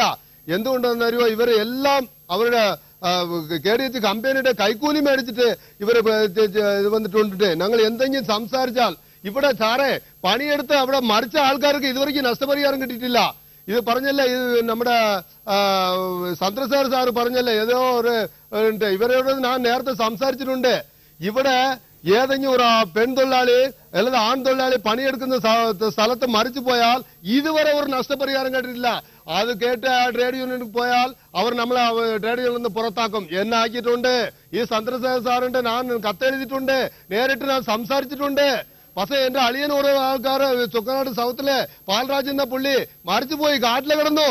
പുള്ളി അത് പെൺതൊഴിലാളിയെ കണ്ടപ്പോ എന്ത് ഇങ്ങനെ അവിടെ ഉള്ള ഫീൽഡ് ഓഫീസർ മാനേജറും ചേർന്ന് കൊണ്ടുവന്ന വഴിക്ക് മരിച്ചു പോയി എന്ന് പറഞ്ഞ് ഇന്നും അവരെ കഷ്ടപ്പാട് പെട്ട് ഇങ്ങനെ കിടക്കുക. അത് മാത്രമല്ല, നഷ്ടം എന്ന് പറയുന്നല്ലേ, ഈ നമ്മുടെ കുടിതണ്ണീര് കുടിവെള്ളം എല്ലാം കൊടുക്കുന്നത് പഞ്ചായത്താ, ഗവൺമെന്റാ കൊടുക്കുന്നത്. ഗവൺമെന്റ് പൈപ്പാ തൊഴിലാളികൾക്ക് ഇട്ട് കൊടുത്തിട്ടുണ്ട്. 100 നാൾ വേലയല്ലേ ഈ തൊഴിലുറപ്പ് പദ്ധതി, അത് വെച്ച് അവിടെ പണിയെടുപ്പ് ഉണ്ട്. പിന്നെ ഇല്ല, ഒരു മെയിൻ്റനൻസ് അവിടെ നടത്തിയിട്ടില്ല. ഞങ്ങൾക്ക് ആ വൈറ്റ് വാഷ് ചെയ്യാൻ വേണ്ടി 18 രൂപ കൊടുക്കുന്നു സാറേ. വെള്ളക്കാരൻ ആ സാഹിബ്മാർ കൊടുത്തതല്ല സാർ. ഇവർ അറിയില്ലേ, ഈ സന്ത്രസാർ സാർക്ക് അറിയില്ലേ, ഈ ലാറൻ സാർക്ക് അറിയില്ലേ? അറിയും. പക്ഷെ ഇവിടെയുള്ള നേതാക്കളെ ഇവരെ എല്ലാം കൈക്കൂലി മേടിച്ചിട്ട് ഇവരോട് ഞങ്ങൾ കൂട്ടുപോകാൻ പാടില്ല. പക്ഷേ അവിടെ ഉള്ള INTC നേതാവും CATയുടെ നേതാവും CPIയുടെ നേതാവും ഇവിടെ വരട്ടെ, ഈ തലമയൊന്ന് മാറ്റി പാർപ്പിക്കട്ടെ. ഞങ്ങൾ ചർച്ചയ്ക്ക് തയ്യാറാണ്. കൂട്ടായിട്ട് തൊഴിൽസംഘം ഇല്ലാതെ ഞങ്ങൾ മുമ്പോട്ട് പോകാൻ പറ്റില്ല. ഞങ്ങൾ യാതൊരു സംഘടനയോടും ഞങ്ങൾ ഇവിടെ ഐക്യം വെച്ചിട്ടില്ല. പക്ഷേ ഇവിടെ ഉള്ള നേതൃത്വം തന്നെ ഞങ്ങൾ മാറണം. അതുകൊണ്ടാണ് ഞങ്ങൾ പറയുന്നത്. എത്ര സാറേ പറഞ്ഞല്ലേ, ഞങ്ങളെ വന്നിട്ട് ഈ പങ്കാളിത്ത നിർവാഹമല്ലേ, അപ്പൊ ഈ നമ്മുടെ ടാറ്റയുടെ നമ്മുടെ MDക്ക് എത്ര രൂപ ശമ്പളം? 4,70,75,000 രൂപ സാറ് ശമ്പളം. അറിവോ ഇവർക്ക്? ട്രേഡ് യൂണിയൻ നേതാക്കൾക്ക് അറിവോ? ഈ സന്ത്രസാർ സാർക്ക് അറിവോ? ലോറൻസ് സാർക്ക് അറിവോ? അറിയില്ല. പക്ഷെ ഇവിടെ ഉള്ള പറയുന്ന കേൾക്കുന്നു 4,70,75,000 രൂപ ഒരു മാസ ശമ്പളം. അത് മാത്രമല്ല സാറേ, അവിടെ പാരികളെ ഇവിടെ പൂന്തോട്ടം നോക്കാൻ വേണ്ടി ഐറഞ്ച് ക്ലബിലെയും ഈ നമ്മുടെ ഹെഡ്ക്വാർട്ടർ എന്ന് പറയുന്ന ഇവിടെയും GEGയിലെയും പൂന്തോട്ടം നോക്കാൻ വേണ്ടി ഒരു ഡ്രൈവറും കൊടുത്ത്, അവിടെ ഒരു കാറും കൊടുത്ത്, അവർ ഐറഞ്ച് ക്ലബിലെ ചാപ്പാടും കൊടുത്ത് അവർക്ക് 30,000 രൂപ ശമ്പളമാണ്. 5 പേര് അവരുടെ സ്ഥലത്തിലെ പണിയെടുപ്പുണ്ട്. അവർക്ക് എത്ര ശമ്പളം? ഒരു ഡ്രൈവറും ഉണ്ട്. സാറേ ഇത് എന്ത് സാറേ? ഒരു പങ്കാളിത്ത നിർവാഹമെങ്കിൽ ഒരു തൊഴിൽ സ്ഥാപനം നന്നായിട്ട് പോകണമെങ്കിൽ അവർക്ക് 4 ലക്ഷം രൂപ ശമ്പളം, 3 ലക്ഷം രൂപ ശമ്പളം. ഞങ്ങൾക്ക് തുച്ഛമായ പണി 232 രൂപ കൂലി കൊടുത്തിട്ട് ഈ ചൂടമരം വർഷത്തിന് ഞങ്ങൾ 3 മീറ്റർ കൊടുക്കുള്ളൂ. 4 മാസത്തേക്ക് 1 മീറ്റർ. ഒരു 3 മാസം കൊണ്ട് തീരും. 600 രൂപ വെച്ചാ കൊടുക്കുന്നത്. അരിസി 2,250 രൂപ വെച്ചാ അരിസി കൊടുക്കുന്നു. പിന്നെ ഞങ്ങൾ ആസ്പത്രിക്ക് പോയാലേ അവിടെ പോയിട്ട് നമ്മൾ കിട്ടുന്ന മക്കൾക്ക് ഇപ്പൊ എന്റെ മോളെ ഇപ്പൊ 7 മാസമാ ഗർഭിണിയായിട്ടിരിക്കുക. ഇപ്പൊ ടെസ്റ്റിന് മാത്രം 10,000 രൂപ ചെലവഴിച്ചിട്ടുണ്ട് സാറേ. നാളെ ബില്ല് സഹിതമായിട്ട് ഞാൻ മീഡിയയോട് കാണിക്കാം. ഇതറിയുവോ? ഇനി 30,000 രൂപ ഉണ്ടാക്കണം. ഞാൻ അവിടെ കൊണ്ടുപോയിട്ട് എന്ത് ചെയ്യാൻ? എനിക്ക് ഹാൻഡിക്യാപ്ഡ് പിള്ള ഒരു 27 വയസ്സ് കുഞ്ഞുണ്ട്. എനിക്ക് 2 പെണ്ണും പിള്ളേരുണ്ട്. എന്നെ ആണുണ്ട് പഠിച്ചിട്ട്.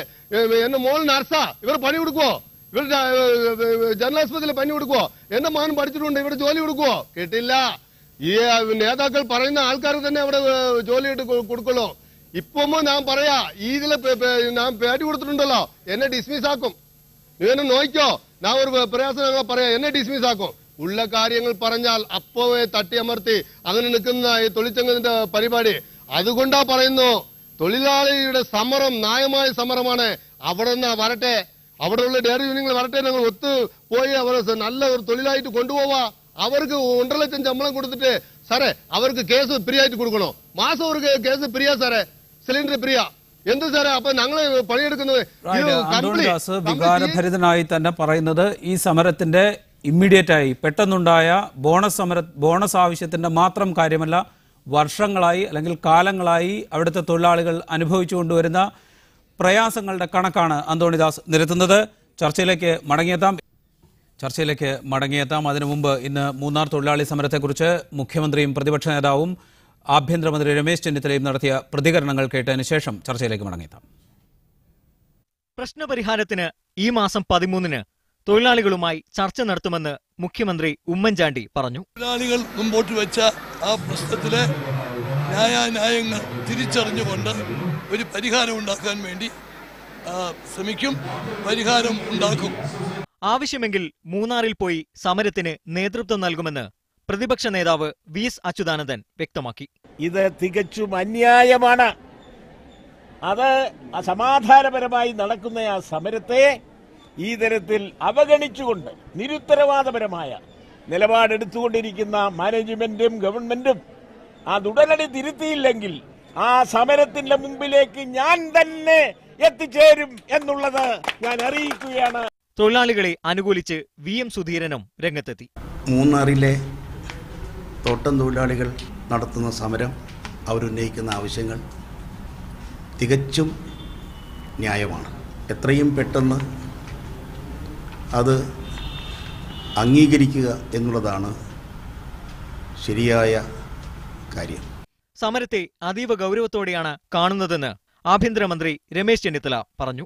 അവിടുത്തെ തൊഴിലാളി സംഘടനകളുടെ നേതാക്കന്മാരും സമരത്തിലില്ല. അപ്പൊ ഏതെങ്കിലും തരത്തിലുള്ള സംഘടനകളുണ്ടോ ഇല്ലയോ എന്നുള്ളത് പരിശോധിച്ചുകൊണ്ടിരിക്കുകയാണ്. News desk media 1. ചർച്ചയിലേക്ക് മടങ്ങിയെത്തുന്നു. ശ്രീ എം ലോറൻസ്, ഇവിടെ അന്തോണിദാസ് സംസാരിച്ചത് താങ്കൾ കേട്ട് കാണും. താങ്കളെപ്പോലുള്ളവർ തൊഴിലാളികളെ സംഘടിപ്പിക്കാൻ പ്രവർത്തനങ്ങൾ ആരംഭിച്ച കാലത്ത് തൊഴിലാളികളുടെ അവസ്ഥ എങ്ങനെയായിരുന്നു? ഏറെക്കുറെ അതേ അവസ്ഥയിൽ തന്നെയാണ് മൂന്നാറിലെ തോട്ടം തൊഴിലാളികളുടെ ഇപ്പോഴത്തെ അവസ്ഥ എന്ന് അന്തോണിദാസിന്റെ വാക്കുകളിൽ നിന്ന് വ്യക്തമാകുന്നുണ്ട്. അവരെ അതിൽ നിന്ന് മുന്നോട്ട് നയിക്കാൻ, അല്ലെങ്കിൽ അവരുടെ ജീവിത നിലവാരം ഉയർത്തിക്കൊണ്ടുവരാൻ ശ്രമിക്കേണ്ട ആളുകൾ അവരെ ചൂഷണം ചെയ്യുന്നതിൻ്റെ കഥകൾ അന്തോണിദാസ് വിവരിച്ചു. ഒപ്പം ഇത് പറഞ്ഞതിന് ഒരുപക്ഷെ നാളെ ട്രേഡ് യൂണിയനിൽ നിന്ന് പുറത്താക്കപ്പെട്ടേക്കാം എന്ന ഭയവും പങ്കുവച്ചു. അങ്ങനെ പുറത്താക്കപ്പെട്ടതിൻ്റെ കഥകളും പറഞ്ഞു. ഇതിനെ ഒരു മുതിർന്ന ട്രേഡ് യൂണിയൻ നേതാവെന്ന നിലയിൽ താങ്കൾ എങ്ങനെയാണ് കാണുക? അന്തോണിദാസ് പറഞ്ഞ കാര്യങ്ങൾ വസ്തുതാപരമായി ശരിയാണ് എന്നാണ് ഞാൻ കണക്കാക്കുന്നത്. അദ്ദേഹത്തിൻ്റെ അനുഭവത്തിൽ നിന്ന് പറഞ്ഞ കാര്യങ്ങളാണ്. അതിനെ അടിസ്ഥാനമാക്കിയിട്ട് ന്യായമായ പരിഹാരമുണ്ടാക്കാനുള്ള ചുമതല മാനേജ്മെൻറ്റിനുണ്ട്.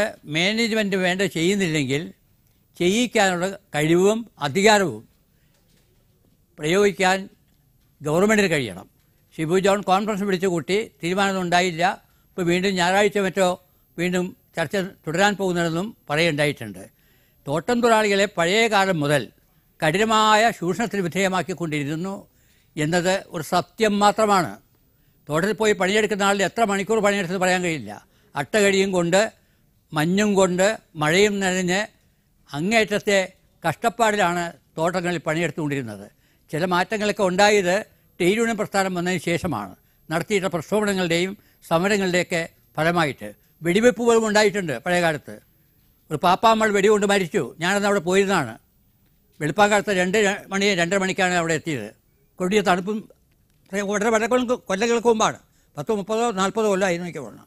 അപ്പോൾ ഇതുപോലത്തെ പല സംഭവങ്ങളും ഉണ്ടായിട്ടുണ്ട്. അപ്പോൾ ആ രൂപത്തിൽ പല സംഭവങ്ങൾക്കും പാത്രീഭവിച്ചിട്ടുള്ള തൊഴിലാളികളാണ് അവിടെയുള്ളത്. മരണം സംഭവിച്ചിട്ടുണ്ട്, പരിക്ക് പറ്റിയിട്ടുണ്ട്, രോഗം ബാധിച്ചിട്ടുണ്ട്, മലമ്പനി ബാധിച്ചിട്ടുണ്ട്. എന്നാൽ അവരുടെ ജീവിതം അങ്ങേറ്റം കഷ്ടപ്പെട്ടതുമാണ്. കുടുംബം പോറ്റാൻ കഴിയില്ല, കുട്ടികളെ പഠിപ്പിക്കാൻ കഴിയില്ല, തണുപ്പ് സഹിക്കാൻ ആവശ്യമായ വസ്ത്രം ഉണ്ടാവില്ല, നല്ല കുടിവെള്ളം കിട്ടില്ല, തുടങ്ങിയ നിരവധി പ്രശ്നങ്ങൾ വളരെ കൊല്ലമായി അനുഭവിക്കുന്ന ആളുകളാണ്. അപ്പോൾ അവരിൽ ചില മാറ്റങ്ങളൊക്കെ ഉണ്ടായിട്ടുണ്ടെങ്കിൽ ആ മാറ്റങ്ങളൊക്കെ ട്രേഡ് യൂണിയൻ പ്രസ്ഥാനം ഉണ്ടാക്കിയ മാറ്റങ്ങളാണ്.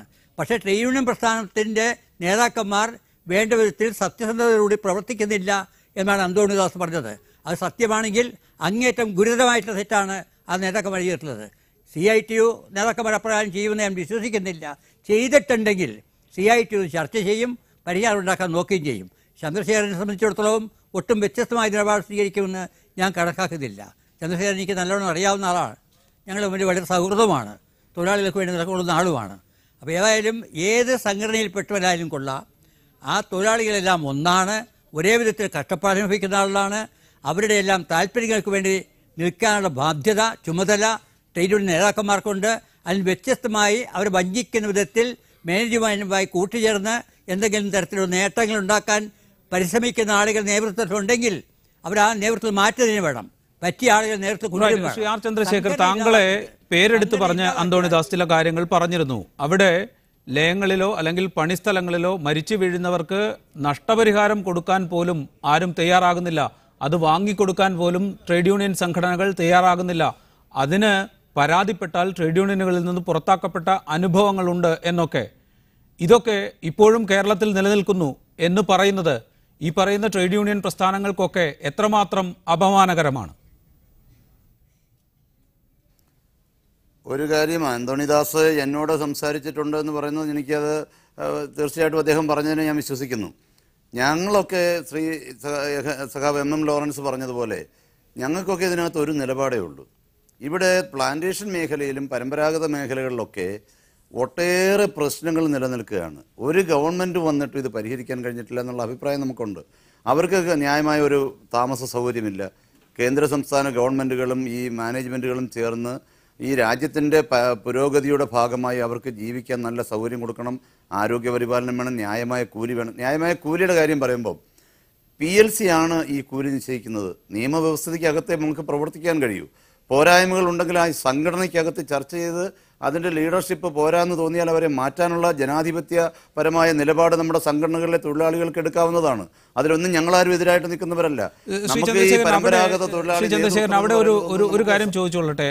മറ്റു മേഖലകളിലൊക്കെ കൂലി വർദ്ധിച്ചിട്ടുണ്ട്, മറ്റു തൊഴിൽ മേഖലകളിലൊക്കെ കൂലി വർദ്ധിച്ചിട്ടുണ്ട്.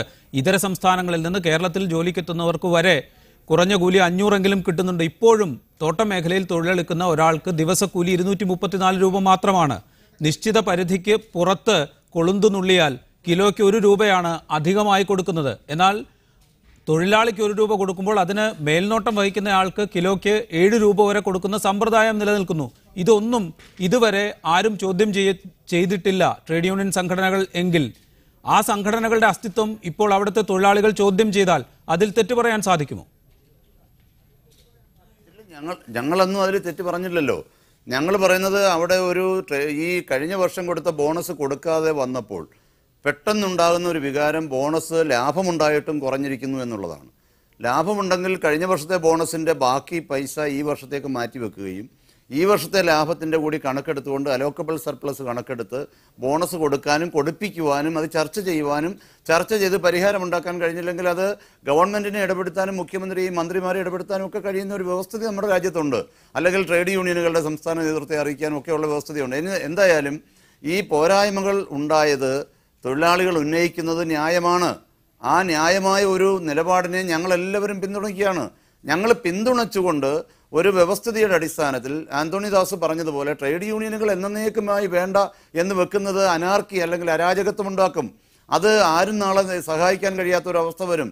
അതുകൊണ്ട് ട്രേഡ് യൂണിയനുകൾ തീർച്ചയായിട്ടും ഞങ്ങളെല്ലാവരും ഇതിൽ ഇടപെടുകയാണ്. സംസ്ഥാനത്തെ CITUവിൻ്റെയും AITUCയുടെയും INTUCയുടെയും നേതൃത്വം ഇടപെടുന്നു. ഞാൻ ഇന്ന് തന്നെ എല്ലാ അധികാരികൾക്കും ഞാൻ കത്ത് കൊടുത്തു. പൂർണ്ണമായി സമരത്തെ പിന്തുണയ്ക്കുന്നു. എത്രയും പെട്ടെന്ന് മുഖ്യമന്ത്രി ഇതിൽ ഇടപെട്ടുകൊണ്ട് ഈ പ്രശ്നം തീർക്കണം. ഇപ്പോൾ എല്ലാവരും ഈ സമരത്തെ പിന്തുണയ്ക്കുന്നു. ബോണസിന്റെ കാര്യമാണ് പ്രധാനമായ തർക്ക വിഷയമായി നിൽക്കുന്നത്. പക്ഷേ അതിനപ്പുറത്ത് ഈ തൊഴിലാളികൾ അനുഭവിക്കുന്ന മറ്റു തരത്തിലുള്ള ചൂഷണങ്ങൾ കൂടി ഈ സമരത്തിന്റെ ഭാഗമായി മുന്നോട്ട് വരുന്നുണ്ട്. അത് പരിഹരിക്കുന്നതുവരെ കൂടി ഈ സമരം മുന്നോട്ട് കൊണ്ടുപോകേണ്ടതില്ലേ? അതേക്കുറിച്ച് നിങ്ങൾ സമരം ചെയ്യുന്നവർ ആലോചിക്കുന്നുണ്ടോ?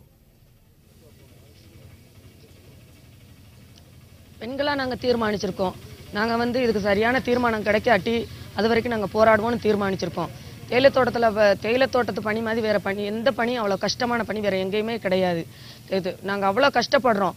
எங்களுக்கு வந்து தேயிலை தோட்ட தொழிலாளிகளுக்கு முக்கால்வாசி ஆளுக்கு கர்ப்பப்பையே கிடையாது. இப்போவுமே நாங்கள் GHல அடிக்கடி வயிறு வேதனை தான் போகிறோம்.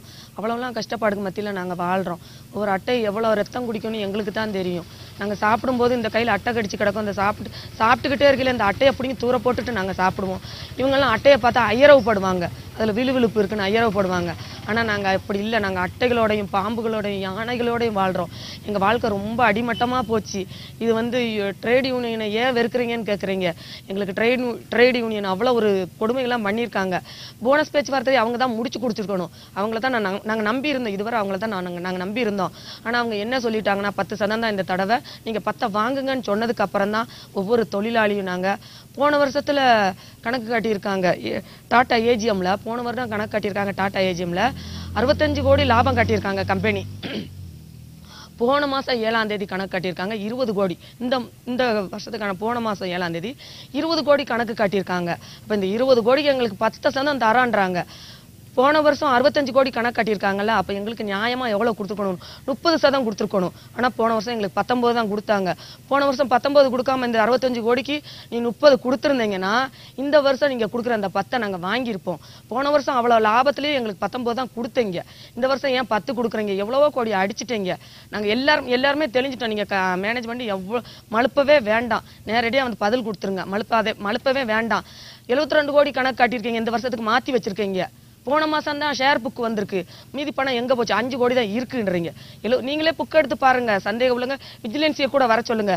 72 கோடி போன மாதம் காட்டியிருக்காங்க ஷேர் புக்கில். இப்போ காட்டுறாங்க 5 கோடி தான் இருக்குன்னு. இது என்னங்க நியாயம்? நீங்களே சொல்லி பாருங்க. எங்களுக்கு கவர்மெண்ட் இதுக்கு சரியான முடிவு எடுங்க, இல்லாட்டி இந்த போராட்டம் தொடரும். லீடர் யாருன்னு கேட்குறீங்க. லீடர்லாம் யாருமே கிடையாது. 10,000 பெண் தொழிலாளிகள் தான் லீடர். இது வரைக்கும் நாங்கள் யாரையும் திரஞ்செடுக்கவே இல்லை. 10,000 பேருமே கொந்தளிச்சிருக்கோம். நீங்கள் பார்த்துருப்பீங்க, எல்லா சேனல்லையும் பார்த்துருப்பீங்க. இனி ஒரு காரியம், மெயினான காரியம் என்னன்னா, நாங்கள் தொழிலாளி தான். இந்த ஏரியாவில் நிறைய பேர் தொழிலாளி தான் வாழ்கிறோம். நாங்களாம் அந்த மீடியா, எல்லா மீடியாவிலேருந்து எங்களை வந்து பேட்டி எடுத்திருக்காங்க. எங்களுக்குள்ள போராட்டத்தை எல்லா மீடியாவில் எடுத்திருக்காங்க. நாங்கள்லாம் பார்த்துருவோம்னு சொல்லி கேபிள் லைனை கட் பண்ணி விட்டுட்டாங்க. இது ஒண்ணு நீங்க கவனமா இதை நல்லா கேட்டுக்கோங்க, கவர்மெண்ட் கேட்டுக்கோங்க. 2-3 நாளாவே எங்களுக்கு கேபிள் லைன் கிடைக்கல. நாங்கெல்லாம் இங்க வந்து சும்மா படம் காட்டுற மாதிரி தான் காட்டிட்டு போறோம். ஆனா வீட்டுல உள்ளவங்க யாருமே இதெல்லாம் பார்க்க கிடையாது. இதுக்கு எங்களுக்கு சரியான முடிவெடுங்க. இதுல இருந்து உங்களுக்கு தெரியணும் நாங்க எவ்வளவு அடிமத்தனமா வாழ்றோம், அடிமட்டத்துல நாங்க வாழ்றோம். தயவு செய்து எங்களை எல்லாரும் கைவிட்டுட்டாங்க. யூனியன் எங்களுக்கு வேண்டான்னு ஆண்கள் சொல்லல, நாங்க பெண்கள்லாம் தீர்மானம் பண்ணியிருக்கோம். இது நல்ல நடவடிக்கைங்க. ஏன் 1வது நாள் ஃபர்ஸ்ட் நாள் போராட்டம் பண்ண அன்னைக்கு வந்திருக்கலாம்ல இந்த യൂണിയന്. അവസാനമായി താങ്കളിലേക്ക് ഒരിക്കൽ കൂടി. ശ്രീ എം ലോറൻസ്, ഇവിടെ ഗോമതി പറയുന്നത് താങ്കൾ ശ്രദ്ധിച്ചു കാണും. കണ്ണൻ ദേവൻ കമ്പനിയുടെ ആനുവൽ ജനറൽ ബോഡി മീറ്റിംഗിൽ അവതരിപ്പിച്ച രേഖകൾ കഴിഞ്ഞ തവണ കണക്കാക്കിയ ലാഭം അത് ഇത്തവണ എങ്ങനെ ചുരുങ്ങി എന്ന ചോദ്യം തൊഴിലാളികൾ സ്വയം പഠിച്ച് അവരുടെ പ്രശ്നങ്ങൾ അവതരിപ്പിക്കുന്ന അവസ്ഥയിലേക്ക് കാര്യങ്ങൾ എത്തിയിരിക്കുന്നു. അതുമാത്രമല്ല, ഈ ബോണസ് മാത്രമല്ല അവരുടെ പ്രശ്നം, അതിന് അപ്പുറത്ത് നിലനിൽക്കുന്ന പ്രശ്നങ്ങൾ, കൂലി പ്രശ്നം, മറ്റടിസ്ഥാന സൗകര്യങ്ങളുടെ പ്രശ്നം, ഇതൊക്കെ അവർ ഉന്നയിക്കുന്നുണ്ട്. സമഗ്രമായി ഈ വിഷയത്തെ സമീപിക്കാതെ, ഒരു ബോണസ് തർക്കം മാത്രമായി ഈ പ്രശ്നത്തെ ചുരുക്കാതെ തൊഴിലാളി സംഘടനകൾ ഇക്കാര്യത്തിൽ സജീവമായി ഇടപെടും എന്ന് പ്രതീക്ഷിക്കാമോ? നിശ്ചയമായിട്ടും തൊഴിലാളി സംഘടനകൾ നല്ല തൊഴിലാളി താല്പര്യം സംരക്ഷിക്കുന്നതിന് വേണ്ടിയിട്ട് നല്ല നിലക്ക് തന്നെ ഇടപെടുന്ന കാര്യത്തിൽ ഒരു സംശയവും വേണ്ട. ഇനി ഏതെങ്കിലും ലോക്കൽ നേതാക്കന്മാരെ അതിന് വ്യത്യസ്തമായി പ്രവർത്തിക്കുന്നുണ്ടെങ്കിൽ CIT സംബന്ധിച്ചിടത്തോളം വ്യക്തമാക്കാൻ ആഗ്രഹിക്കുന്നത് അതൊന്നും ആ രൂപത്തിൽ പ്രവർത്തിക്കാൻ അനുവദിക്കാൻ പോകുന്നില്ല. ഈ നിലപാട് മറ്റ് ട്രേഡ് യൂണിയൻ സംഘടനകളും സ്വീകരിക്കുന്നത് തന്നെയാണ് എൻ്റെയും വിശ്വാസം. ചന്ദ്രശേഖരനും ആ കാര്യം വ്യക്തമാക്കി കഴിഞ്ഞിട്ടുണ്ട്. അപ്പം അതുകൊണ്ട് ആ കാര്യത്തിൽ ഒരു സംശയവും ആർക്കും ഉണ്ടാവേണ്ട ആവശ്യമില്ല. പല പ്രശ്നങ്ങളും അവിടെയുണ്ട്. ഇത് എത്രയോ കൊല്ലമായി തുടരുന്ന കാര്യങ്ങളാണ്. കൊടിയ ചൂഷണത്തിന് വിധേയമാകുന്ന ആളാണ്. കഠിനമായി പ്രയത്നിക്കുന്നവരാണ് ഈ തൊഴിലാളികൾ. ഭൂരിപക്ഷം ആളുകളും സ്ത്രീ തൊഴിലാളികളുമാണ്. എല്ലാവിധത്തിലും ബുദ്ധിമുട്ടും അനുഭവിക്കുന്നത് അവർ തന്നെയാണ്. പുരുഷന്മാരുണ്ട് നിശ്ചയമായിട്ടും. അപ്പോൾ ഏതായാലും തൊഴിലാളികളുടെ കൂടെ ട്രേഡ് യൂണിയൻ സംഘടനകൾ ഉണ്ടാവും എന്ന കാര്യത്തിൽ ഒരു സംശയവും വേണ്ട. അന്തോണിദാസ്, ഈ വാക്കുകളെ മുഖവിലക്കെടുക്കാൻ താങ്കളുടെ അനുഭവത്തിന്റെ അടിസ്ഥാനത്തിൽ സാധിക്കുന്നു? ഞങ്ങൾ ഒരു കാര്യം കൃത്യമായിട്ട് പറഞ്ഞു, ലാർൻസ് സാറും പറഞ്ഞിട്ടുണ്ട്. അതേപോലെ നമ്മുടെ ബഹുമാനപ്പെട്ട ചന്ദ്രശേഖർ പറഞ്ഞിട്ടുണ്ട്, സാർ പറഞ്ഞിട്ടുണ്ട്. നാളെ മീഡിയയിൽ ഉണ്ടെങ്കിൽ സാറിന്റെ എഴുതിയ കത്ത് നാളെ കൊണ്ടുവന്ന് കാണിച്ചു തരാം. ഈ സാറോട് ഞാൻ സംസാരിച്ച് ഫോണിൽ സംസാരിച്ചിട്ട് ഈ സാർ കുറച്ചും കൂടെ എന്നെ മൈന്യൂട്ട് ചെയ്തിട്ടില്ല. എന്നെ തൂക്കി പുറത്താക്കി. ഞാൻ കുറിപ്പ് കഴിയുന്നതായിട്ട് അവിടെ പണിയെടുത്തിട്ട് ന്യായമായ ഒരു ആൾ മത്സ്യ പോയത്. ഞാൻ ഒരേ ഒരു കാര്യം ഒന്ന് സൂചിപ്പിക്കുക സാറേ. ഇവിടെ ആരെങ്കിലും ഒരാൾ ചോമലാതെ പോയാൽ, എന്റെ ചേട്ടനാ ഇവിടെ പുതിയതായിട്ട് നാത്തയിടാൻ വേണ്ടി പോയ താളെ വെളുന്നു. പിന്നെ ഈ കുറുക്കൽ ഒരു അടിവിട്ടു. ഈ GH കൊണ്ടുപോയി അവർ ഒന്നില്ല എന്ന് പറഞ്ഞിട്ട് ഒരു ചൂട് വെച്ച് കൊടുത്തു. അത് കുറെ ഒക്കെ ചൂട് വെച്ചിട്ട് പിന്നെ ഒരു പ്രയാസം കറഞ്ഞു. ഈ പുള്ളിക്ക് നോത്രം പോയിട്ടില്ല. പോയിട്ട് കഴിഞ്ഞ് പറഞ്ഞിട്ട് പിന്നെ ഉടനെ ഏതോ എക്സ്റേ എടുത്തോ കണ്ടിട്ട് നേരെ നിങ്ങൾ തേനിക്ക് കൊണ്ടിരിക്കുമെന്ന് പറഞ്ഞു. അവിടെ കൊണ്ടുപോയി പുള്ളിക്കാരന് മരിക്കാനൊക്കെ നിലമയായി. അത് അവിടെ ഉള്ള ഡോക്ടർ ചോദിച്ചപ്പോൾ അവിടെ ഡോക്ടർ ഇല്ല. ഉടനെ ഞാൻ അവിടെ നിന്ന് ഇങ്ങോട്ട് വിളിച്ചു, AK മണിയുടെ വിളിച്ചു. വിളിച്ചിട്ട് എൻ്റെ സാറേ ഞങ്ങൾ ഇവിടെ ഡോക്ടറില്ല, ഞങ്ങൾ പുറത്തു കൊണ്ടുവന്ന് പറഞ്ഞിട്ട് ഉണ്ട്. അതുകൊണ്ട് നിങ്ങൾ GH ഒന്ന് സംസാരിച്ചിട്ട് അവിടെയുള്ള ഡോക്ടറെ സാമുവൽ വിജയകുമാരോടൊന്ന് പറഞ്ഞിട്ട് ഏതെങ്കിലും ഒന്ന് ഇല്ല നിങ്ങൾ കൊണ്ടുപോയിക്കോ, എത്ര ചെലവായാലും നമ്മളെ അവിടെ മേടിച്ചു തരാം, നിങ്ങൾ കൊണ്ടുപോയി നോക്കിക്കോ, മുതല ഉയരെ കാപ്പാത്തെന്ന് പറഞ്ഞു. അതുകൊണ്ട് ഞങ്ങൾ അവിടെ നേരെ അപ്പോളോ ആസ്പത്രി മധുരയിൽ കൊണ്ടുപോയി. 2.5 ലക്ഷം രൂപ ചെലവായി. ഇവിടെ വന്ന് ഏക്കമണി ചേട്ടനോട് പറഞ്ഞു, അവരാൽ ഒരു കാര്യം ചെയ്തിട്ടില്ല. GH പോയി ഞങ്ങൾ അവിടെ കാണാമലൊക്കെ 500 രൂപ കൊടുത്തല്ല അനുപ്പി, പിന്നെ എന്തിനു നിങ്ങൾ അങ്ങോട്ട് പോയെന്ന് പറഞ്ഞു. അതേപോലെ ഒത്തിരി തൊഴിലാളികളെ ഇവിടെ ഉണ്ട്. ലാറൻസ് സാറെ പോലെയുള്ള ആൾക്കാരെ ഇവിടെ വരണം, വന്നിട്ട് നിങ്ങൾ ഡിവിഷനായിട്ട് ചെല്ലണം. എത്ര ആൾക്കാർ ഇങ്ങനെ ഉള്ള പണിയെടുത്ത് എത്ര പൈസ നഷ്ടപ്പെട്ട് തർക്കൊല പണിയിട്ടുണ്ട് എന്ന് സാർ ഒന്ന് മനസ്സിലാക്കി ഇങ്ങോട്ട് വരണോ. സാറേ ഒരു കാര്യം പറയാ, റേഡിയോ ഒന്നും പറഞ്ഞില്ല, റേഡിയോ വേണ്ടാന്ന് പറഞ്ഞിട്ടില്ല. സാർ പറയുന്നത് തെറ്റാണ്. അത് റേഡിയോ വേണം, റേഡിയോ ഇല്ലാതെ ഞങ്ങൾ മുന്നോട്ട് പോകാൻ പറ്റില്ല. CAT വേണം, INTC വേണം, AITC വേണം. പക്ഷേ ഈ തലമേ തന്നെ ഞങ്ങൾ മാറണം. അതാണ് ഞങ്ങൾ പറഞ്ഞ് ഒരു കാര്യം പറഞ്ഞ് ഞങ്ങൾ അന്തോണിദാസ്, ഗോമതി, MM ലോറൻസ്, ഒപ്പം R ചന്ദ്രശേഖരൻ ഈ ചർച്ചയിൽ പങ്കെടുത്തതിന്. ട്രേഡ് യൂണിയൻ നേതാക്കളെ എന്തുകൊണ്ട് അവിശ്വസിക്കുന്നു, അവരെങ്ങനെ തൊഴിലാളികളെ ചൂഷണം ചെയ്യുന്നു എന്ന് വിവരിക്കുകയായിരുന്നു അന്തോണിദാസ്. അതിനോട് ക്രിയാത്മകമായി പ്രതികരിക്കാൻ ഒരുപക്ഷെ ഇനിയെങ്കിലും ട്രേഡ് യൂണിയൻ നേതാക്കൾ തയ്യാറായേക്കും എന്ന പ്രതീക്ഷയിൽ സ്പെഷ്യൽ എഡിഷൻ പൂർണ്ണമാകുന്നു. Good night and good bye.